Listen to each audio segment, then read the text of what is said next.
Well, I wrote a book called The Limits of Power, where the subtitle was The End of American Exceptionalism. And the argument of the book is that in our efforts to fulfill this self-assigned mission, which I should emphasize, for a time played a tremendously useful role in justifying the expansion of American power.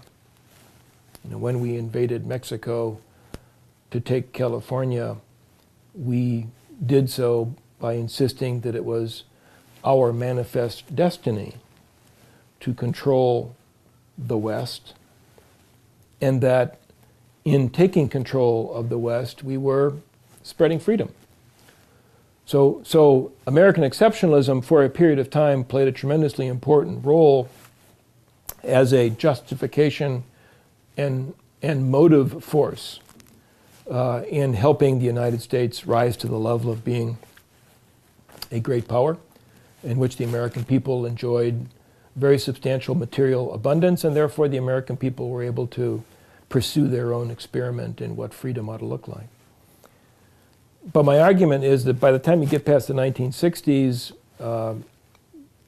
this has become a self-defeating proposition, that the effort to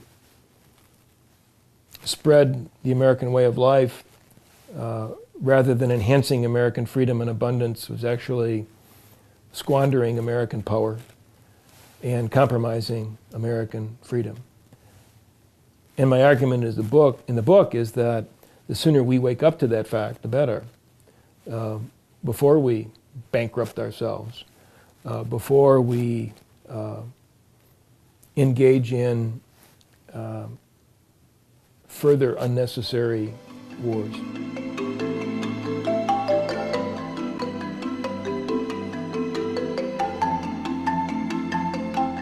I signed up for the military because I was looking for a place to go to college. I mean, this was 1965 when I graduated from high school, and I was surveying several college options, and one of the options I was drawn to was that of going to the United States Military Academy. I think I went for a variety of reasons, one of which was that my parents would not have to pay for my college education. I'd end up paying for it through a term of service. But I think growing up as a kid in the 1950s and early 1960s, in a household where both of my parents were veterans from World War II, at a moment in our history when I think patriotism didn't necessarily imply military service, but certainly military service formed a large component of what patriotism meant. For that reason, too, it was something that just kind of made sense in a way, I think. Now, when I went there, I didn't go with any particular understanding of what that would mean for the rest of my life. I didn't go with any expectation that I was going to have a military career. It was more than anything else a choice of going to that particular place to get a college education.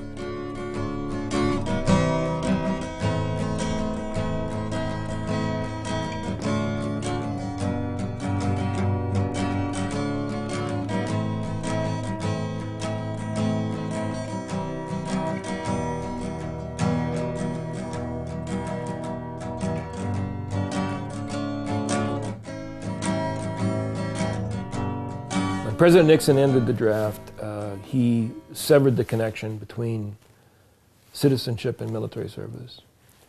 That connection had been perhaps somewhat tenuous or more theoretical than practical, but the fact of the matter is, going back to the founding of this republic, there had been at least a general understanding that being a citizen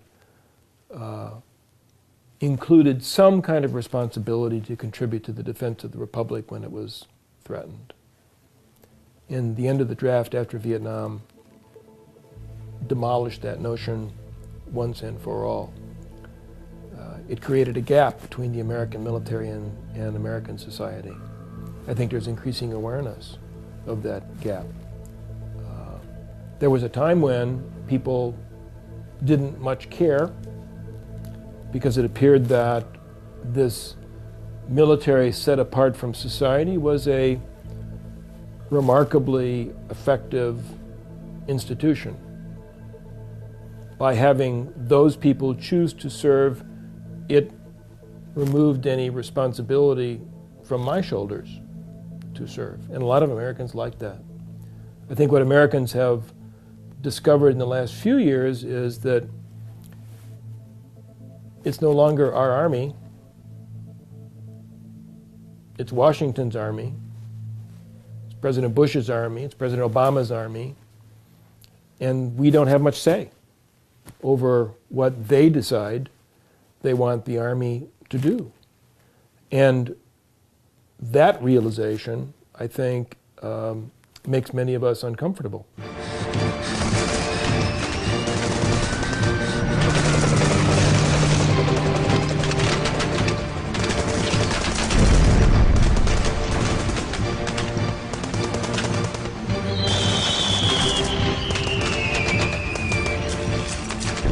Most of my military service after the Vietnam War, I served in Vietnam at the very beginning of my time in the military, and the remainder of the 23 years was part of what was basically a Cold War army. I was about to say peacetime, but in a sense it wasn't peacetime because there were tensions and anxieties and a sense of urgency that derived from a conviction that as members of a Cold War army, we were engaged in something very important, that we needed to work hard, that we needed to focus on. I mean, peacetime army meaning you assume you're at peace, you assume that there's no looming danger. That doesn't describe the military in which I served from the late 70s through the 1980s and then into the very beginning of the 1990s. So it was only when the Cold War ended that I decided that it was time for me to move on to the next phase of my life. And in doing that, in a sense, this is the flip side of my Vietnam service and steering clear of sensitive political considerations. Once I left the military, took off my uniform, and began a transition to what would become a life as a civilian academic, I became much more open to asking first-order questions about what we were doing and what we had done and what we should be doing as a nation in the larger realm of national security affairs. And for me, the real, I think, turning point came when the end of the Cold War didn't change American behavior. As a child of the Cold War and as a soldier of the Cold War, I had become imbued with the notion that we did what we did in the world.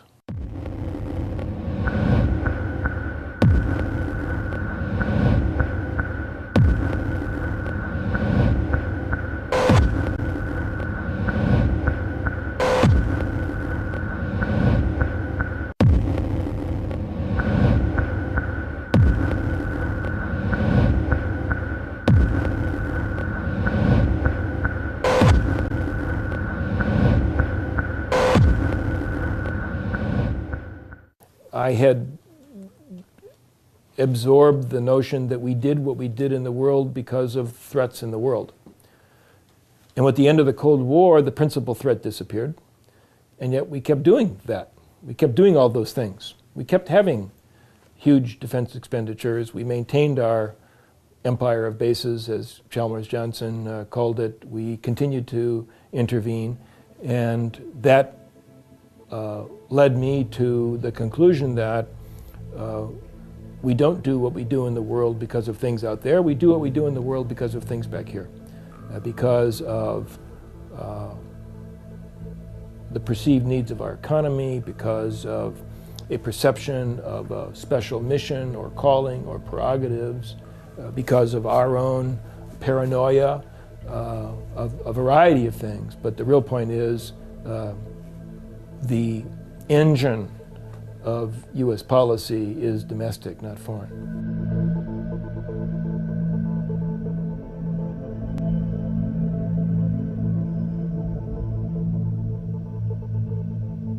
Well, I think one of the big differences between the so-called global war on terror and World War II is that World War II was in a very real sense, was a people's war. The nation mobilized. Priorities changed. You know, General Motors stopped making cars. General Motors started making tanks. There was conscription, widely accepted. There was a modest level of shared sacrifice, but there was shared sacrifice. It was rationing, for example, of key commodities, butter, milk, meat, gasoline, tires. There was a recognition that even if taxes were not going to suffice to pay for all of the war expenditures, the taxes would go up. And the response to 9/11 was quite the opposite. President Bush cut American taxes. There's no effort to mobilize. There was an explicit call for Americans not to change the way they live, to go on vacations, to go shopping. There was, of course, no conscription. And there was, in a sense, a decision to outsource responsibility for conducting this war by placing the responsibility for waging the war on a very small number of people. Well, the rest of us went back to doing what we were doing before 9/11 happened. Well, I think as a practical matter, the decision is made by the President of the United States and a very small group of people that he chooses to consult. And that the most important decisions are made behind closed doors, and that once they are made, the decision is revealed. It's very interesting that, for example, with regard to the Iraq War, which began, 8 years ago, we actually still do not know when, the moment when the President decided to invade Iraq. It appears that, as a result of these deliberations between the President and his inner circle, that a consensus more or less formed that the United States was going to go to war. Once that consensus formed, a process was set in motion, that process culminating in the events of March of 2003. So who decided? Well, probably it was the President, Vice President, his National Security Advisor, Condoleezza Rice, his Secretary of Defense, Donald Rumsfeld, probably the Deputy Secretary of Defense, Paul Wolfowitz. We found the weapons of mass destruction.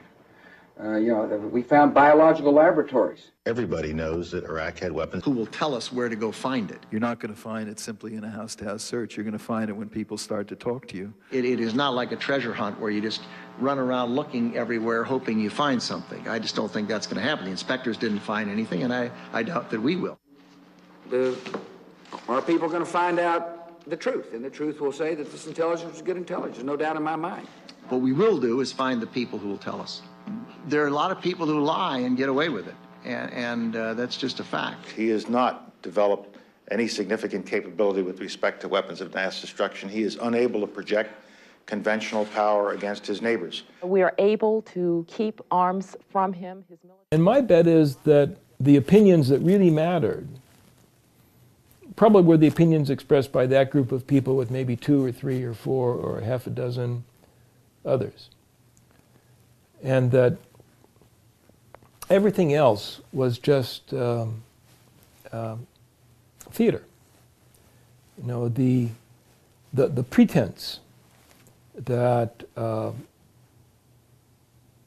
Bush administration was searching for ways to solve the Saddam problem short of war.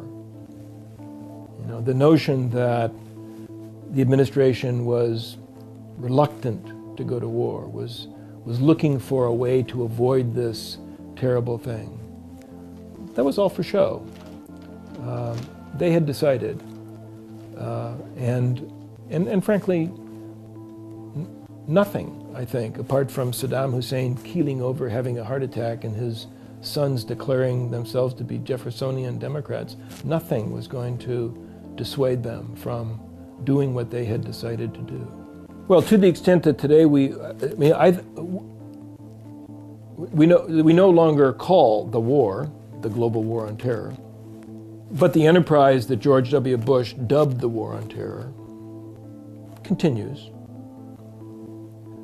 under another name or under no name at all. I think that war, the war that Bush called global war on terror, actually began 20 years before 9/11. I think that the war in which we are engaged is a war to try to determine the fate of the greater Middle East. That what we've been trying to do, haphazardly, incoherently, certainly unsuccessfully, since 1980, when President Jimmy Carter declared the Carter Doctrine. What we've been trying to do is to pacify, gain control of, determine the course of events in the Middle East. And that effort has been informed by a conviction, utterly false, but has been informed by a conviction that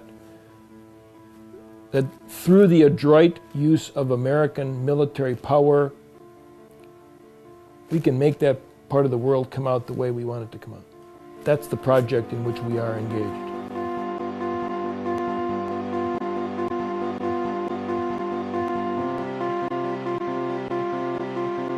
There are responsible estimates that the Iraq War has already cost $1 trillion, and projections that by the time all the bills are paid, meaning by the time the last veteran gets his last bit of medical care, 50 or 60 or 70 years from now, that the war is probably going to cost us $2 or $3, or some people even say $6 trillion. That's money we don't have. It's those are costs that we're actually not paying for as they are incurred. Rather, they are costs that are simply being passed on to future generations, expressed through ever-increasing debt. Of course, the debt comes at a cost. There are projections that say that as the national debt continues to escalate, that within a short number of years, the interest we pay on the national debt every year will actually be greater than the amount of money we give to the Pentagon every year. And the amount of money we give to the Pentagon every year is enormous. It is difficult to understand at a time when government spending has become a hot political item.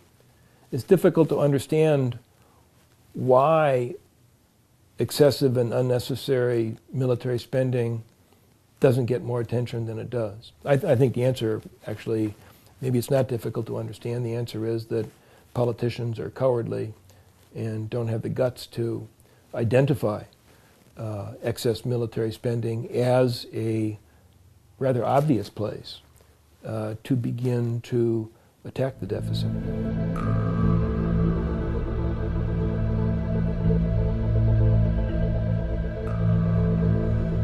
Well, I wrote a book called Washington Rules, which tried to argue that there's a large element of habit here, and that American global leadership, a commitment to U.S. military supremacy, pays dividends for people who work in Washington, for people with political ambition, for the institutions that constitute the national security apparatus. And they don't want to let that go. And they're not particularly interested in thinking about the impact on the rest of the country. And they're certainly not interested in thinking about the impact of these ingrained habits on the country 20 years from now or 50 years from now. Because the near-term benefits that they get, the satisfaction, the excitement, the prerogatives, the sense of power, the belief that you're somehow at the center of history, it's too intoxicating.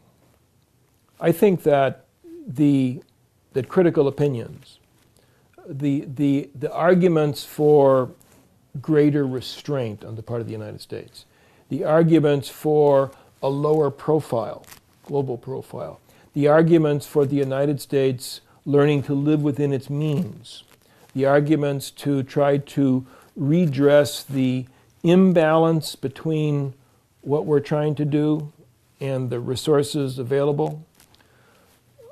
I think it's in Washington that those opinions are not welcome and that they don't really matter.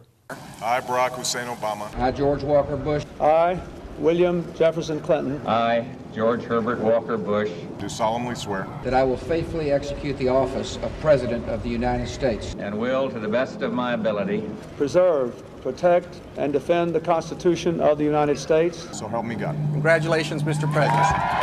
You can't run for high office without testifying to the imperative of the United States playing a role of global leadership. You cannot have a place, gain a place in that inner circle of decision makers unless you are firmly committed to the proposition that the United States has to maintain far and away the most powerful military in the world. That's part of the price of admission, to get in the door. President Obama ran for the presidency. Senator Obama ran for the presidency as the anti-Iraq war candidate. But he was not an anti-war candidate. He was not an anti-military candidate. And indeed, he tried to signal that by promising to wind down the Iraq war and to expand the Afghanistan war. And lo and behold, he did that. So I think my key point would be that the continuities between George W. Bush and Obama are much more important than the discontinuities between the two.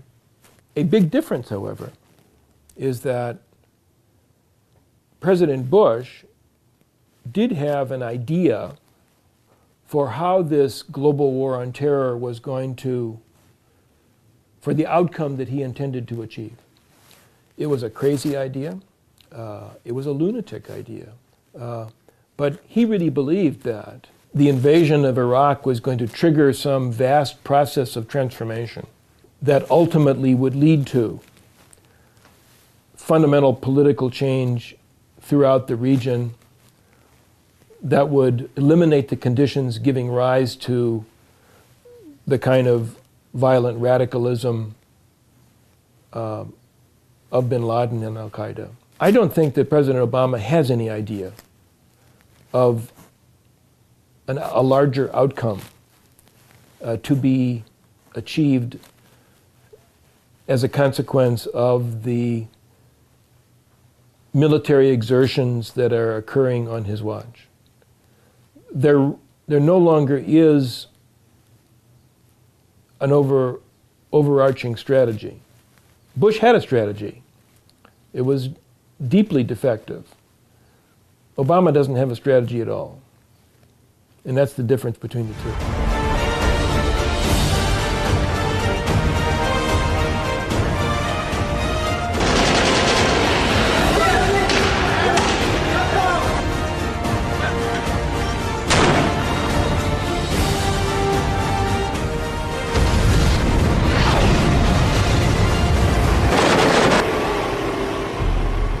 We hope that peace will come swiftly, but that is in the hands of others. And we must be prepared for a long, continued conflict.